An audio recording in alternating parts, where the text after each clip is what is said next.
Good morning friends. जैसे कि हम लोगों को पता है कि आईटीआर्स के नए फॉर्म आए हैं। अब इसमें दिक्कत आ रही है कि पुराने में क्या था, नए में क्या हो गया, क्या चेंजेस आ गए। ये बड़ा डायलेमा हो रहा है मार्केट में। ठीक है, तो उसी के रिगार्डिंग एक छोटी सी प्रेजेंटेशन है। आई होप आप लोगों के लिए हेल्पफुल होगी। चलिए शुरू करते हैं। Navigating ITR 1 changes for assessment year 25-26। यहाँ पर ITR 1 में चेंजेस आए हैं। क्या चेंजेस आए हैं? दिस प्रेजेंटेशन हाईलाइट्स की अपडेट्स टू ITR 1, जिसका नाम दिया गया है सहज, for assessment year 25-26। These changes notified by CBDT। ये किसने नोटिफाई करें? CBDT ने। आपको पता है, aim to simplify the tax filing process. जो सरकार ने बताया वो क्या बताया कि उसका एम है सिंप्लीफाई करना टैक्स फाइलिंग प्रोसेस को। We will cover important modifications and what they mean for you. हम यहाँ पर ये सब कवर करने वाले हैं। चलिए, early notification of forms, timely release. देखिए, हुआ ये था कि टाइमली रिलीज तो हो गए मगर यूटिलिटी ओपन नहीं हुई। अब सिंस यूटिलिटी ओपन नहीं हो रही थी तो हमारे लिए वो यूजलेस जैसा ही था। अब यूटिलिटी के लिए प्रेस रिलीज आई कुछ दिन पहले, आई थिंक 27 को आई। ठीक है, 27 को एक प्रेस रिलीज दी CBDT ने कि उसने ये बोला कि जो हमारे मतलब यूटिलिटी का इशू आ रहा है उसकी वजह से हम इसकी डेट को एक्सटेंड करके 15 सितंबर कर रहे हैं। किसकी? रिटर्न फाइलिंग की। तो जो हमारी रिटर्न फाइलिंग की डेट 31 जुलाई थी वो बढ़कर कहाँ हो गई? 15 सितंबर। ठीक है, आई थिंक आप सबको पता होगा अब तक। ठीक है, ITR forms for assessment year 25-26 were notified in December 2023। तो दिसंबर 2023 में ही नोटिफाई कर दिए गए थे। मोर प्रिपरेशन टाइम। अब अर्ली नोटिफिकेशन की वजह से हमें बेनिफिट था कि मोर प्रिपरेशन टाइम मिल रहा था, बट नहीं हो पाया। ठीक है, कोई बात नहीं, अब आगे हो जाएगा। और streamline process, it haves to smoother and more efficient tax filing. सरकार क्या चाहती है? हम सभी जानते हैं कि सरकार चाहती है कि ज्यादा से ज्यादा लोग ITR फाइल करें। अब सिंस ITR इजी और प्लस डिटेल करने के लिए उन्होंने ये नए फॉर्म इशू करे हैं। For the first time, ITR forms were released significantly earlier than usual. This proactive step by the CBDT ensures taxpayers and professionals have sufficient time to understand and implement the new requirements, reducing last-minute complexities. Last-minute complexities को कम करने की कोशिश की जा रही है।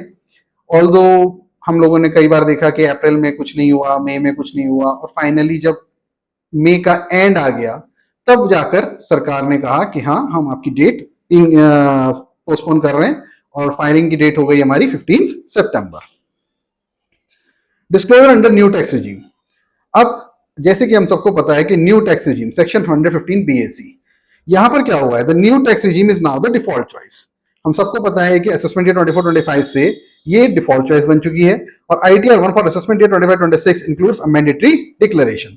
और आपको ITR 1 में असेसमेंट ईयर में मैंडेटरी कर दिया गया कि आपने 115 BAC अडेप्ट करी है, आप उसको ले रहे हैं, ये बताने के लिए आपको वहां पर देना पड़ेगा। ठीक है, आपको बताना पड़ेगा कि हाँ, हम 115 BAC में आ रहे हैं। ऑप्टिंग इन और out of the new tax regime is required. अब आपको क्लियरली स्पेसिफाई करना पड़ेगा कि ऑप्ट इन करा है आपने या ऑप्ट आउट करा है। फाइल फॉर्म 10IEA, ठीक है, to continue under the old regime. अगर आप कंटिन्यू करना चाहते हैं ओल्ड रिजीम में तो आपको फॉर्म 10IEA फिल करना पड़ता है। दिस अप्लाइज मेनली टू दोस्त विद बिजनेस इनकम, और एक इनके लिए है जिनकी बिजनेस इनकम है। जैसे कि हम जानते हैं कि अगर एक बार बिजनेस ऐसी 115 BAC में आ जाता है तो वैसे भी ऑप्ट आउट नहीं कर पाता। ठीक है, tax payers must now explicitly declare that their choice regarding the new tax regime. This change simplifies the initial process by providing an avenue for दोस्त who prefer the old regime, specially individuals with business income. तो ये उनके लिए beneficial हो गया जो लोग ये कर रहे थे कि हाँ, बिजनेस इनकम है और वो इंडिविजुअल की कैटेगरी में आते हैं, तो वो अगर चाहें तो ओल्ड रिजीम कंटिन्यू कर सकते हैं यहाँ पर। ठीक है, schedule for tax deferred on ESOP। Tax deferred on ESOP, schedule for tax deferred on ESOP का मतलब section 191A, ESOP from startups. कई बार क्या हो रहा है अब कि स्टार्टअप्स आ रहे हैं, तेजी से आ रहे हैं, और वो ESOPs दे रहे हैं। New schedule for employee receiving ESOPs for eligible startups. ठीक है, इसकी कैलकुलेशन अलग तरीके से है, कैलकुलेशन मैं यहाँ डिस्कस नहीं कर रहा हूं, मैं बस आपको इन्फो दे रहा हूं। ठीक है, new schedule for employees receiving ESOPs from eligible startup, तो उनके लिए एक नया शेड्यूल आ गया है। Deferred taxation, option to defer tax under section 191A। अब यहां पर कुछ चीजें बोली गई हैं, 3 लिमिट्स हैं, उनको देखकर अकॉर्डिंगली उसकी टैक्सेबिलिटी आएगी। और tax payment triggers, tax is deferred until 48 months leaving company और सेलिंग शेयर्स। जैसे मैंने आपको बोला कि 3 चीजें हम चेक करेंगे, क्या है कि until 48 months, 48 months from where 48 months from relevant assessment year, ठीक है। एंड लीविंग कंपनी, जब उसने कंपनी छोड़ दी या फिर जब वो शेयर्स सेल कर रहा है, वहां से हम उसको देखेंगे कि टैक्स पेमेंट अब आपको करनी पड़ेगी, तो यहां से ट्रिगर हो जाएगा। A significant addition is a new schedule for deferred taxation on ESOPs. This provides much needed relief and flexibility for employees of eligible startups, aligning tax obligations with liquidity events. यहां पर ये clear हो गया कि आपके ऊपर taxability तभी आएगी जब एक्चुअल में आपके पास कुछ आ रहा है, ठीक है। सब्जेक्ट टू एक कंडीशन है 48 मंथ्स वाली, ठीक है।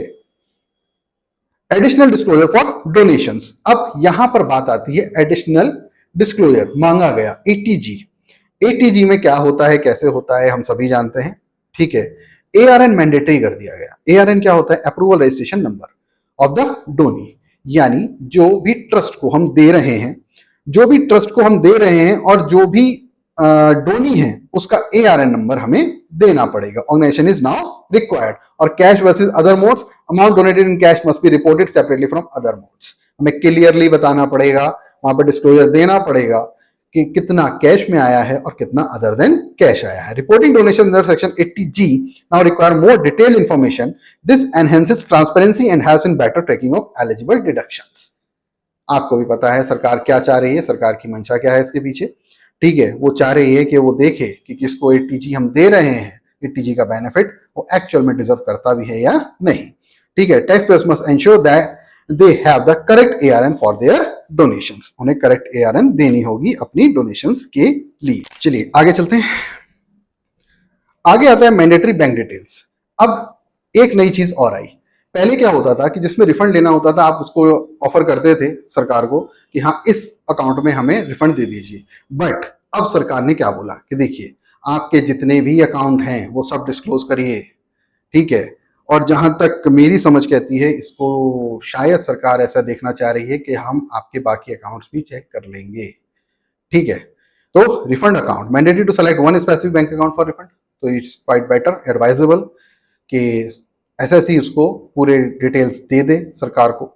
Bank account details, disclosure of bank account details is more specific, और refund processing ensure smoother and faster refund processing, ये तो ऑब्वियसली सरकार कहेगी। The process of for providing bank details has been defined. Taxpayers must now explicitly select one account for any due refunds. आपको specifically बताना पड़ेगा, आपके जितने account चल रहे हैं वो बताने पड़ेंगे, प्लस जिसमें आप रिफंड लेना चाहते हैं वो तो हम हमेशा से बताते वैसे भी आ रहे हैं, ठीक है। Streamlining the process and reducing potential errors in refund transfers, ताकि रिफंड ट्रांसफर्स में एरर ना आए। Eligibility criteria for ITR 1, no major change, कोई मेजर चेंज नहीं है। एप्लीकेबिलिटी रेजिडेंट इंडिविजुअल के लिए ही है, नॉट NOR, ठीक है। Total income up to 50 lakh, और income from salary, one house property, other sources agriculture up to ₹5,000, ठीक है।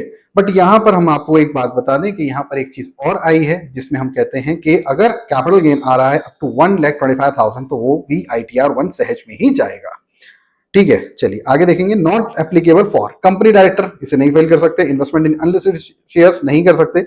Brought forward carry forward losses more than one house property income, वो यहां पर एप्लीकेबल नहीं होगा। The eligibility criteria for ITR 1 remain largely unchanged. It continues to cater to a specific segment of individual taxpayers with simpler income structures, ensuring the form remains सहज, ठीक है। सरकार ने कोशिश करी है कि वो सहज ही रहे, सिंपल बात समझ में आए। Enhanced pre-filled data and integration, यहां पर ध्यान देने वाली बात आ गई है कि 26AS से हम हमेशा टैली करते हैं, और यहां पर अब बहुत ज्यादा इंपॉर्टेंट हो गया है कि हम उसे टैली करें, क्योंकि वो इसको टैली करके ही चेक करने वाले हैं, ठीक है। Pre filled data from form 26AS, AIS and TIS, automated information on annual information system data से वो उसे क्रॉस वेरीफाई करेंगे। TIS, tax payer information summary for accuracy, और 100% डेटा वैलिडेशन। जैसा मैंने कहा कि वो डेफिनेटली इसको क्रॉस वेरीफाई करेंगे कि आपके 26AS में क्या आ रहा है, AIS में क्या आ रहा है, टैक्स पेयर की इंफॉर्मेशन क्या है, डेटा वैलिडेट हो रहा है या नहीं, ठीक है। The integration with pre-filled data sources has been significantly enhanced. While the simplifies data entry, it places a crucial responsibility on taxpayers to meticulously verify all pre-filled information. सारी की रिस्पॉन्सिबिलिटी किसके ऊपर डाल दी गई, टैक्स पेयर के ऊपर, कि हर चीज वेरीफाई करके डालिए, ठीक है, क्योंकि ये सीरियसली अब इसको टैकल करने वाले हैं against the actual records to prevent discrepancies, ठीक है। तो पहले भी जैसे वो रखता था अभी भी रखेगा, बट एक चीज आ गई ARN, ठीक है। ARN, जहां ATG की बात आ गई, ARN आपको मेंटेन करना पड़ेगा, डिटेल देनी पड़ेगी। अब सिंपल सा एक कंपैरिजन टेबल है। Comparison table ITR 1 changes assessment year 25-26 versus assessment year 24-25। ये लास्ट ईयर क्या था और अब की बार क्या आया है। Notification date, tax regime selection. देखिए नोटिफिकेशन डेट में क्या हुआ था, मार्च 23 था, इसका 22 दिसंबर, कोई मैटर नहीं करता बहुत ज्यादा। Tax regime selection, optional choice for old और new regime. New regime is default, option to opt out via form 10 IEA। ठीक है। सेक्शन 100 BAC डिक्लेरेशन ऑप्शनल था और अब मैंडेटरी कर दिया गया है। ESOP deferred taxation section 191 capital A not available, तब अवेलेबल ही नहीं था और अब अवेलेबल कर दिया गया, किसके लिए, ESOPs के केस में। ठीक है। Donation reporting section 80G simple reporting थी, ARN मैंडेटरी नहीं था, अब ARN मैंडेटरी कर दिया गया है। ठीक है। और कैश और अदर मोड्स को हम सेपरेटली डिस्क्लोज करेंगे। Bank account for refund, any bank account detail हम कुछ भी दे देते थे, मगर अब मैंडेटरी कर दिया गया कि सारे दीजिए और प्लस सेलेक्ट करके बताइए कि आपको रिफंड किस पर्टिकुलर अकाउंट में चाहिए। एलिजिबिलिटी, रेजिडेंशियल स्टेटस या resident status, resident and ordinary resident only, same पहले वाला ही है। इनकम लिमिट पहले वाली ही है। टाइप्स ऑफ इनकम अलाउड, ये भी पहले वाला ही है। नॉट अलाउड फॉर, जिनके लिए नॉट अलाउड था पहले, अभी भी उनके लिए नॉट अलाउड ही है। और prefill with AIS and 26AS available था, मगर अब एनहेंस्ड और इंटीग्रेटेड है। ठीक है। तो अगर यहां पर गलती करी तो सरकार पक्का से पकड़ लेगी। तो आई होप आपको छोटी सी प्रेजेंटेशन अच्छी लगी होगी। Thank you.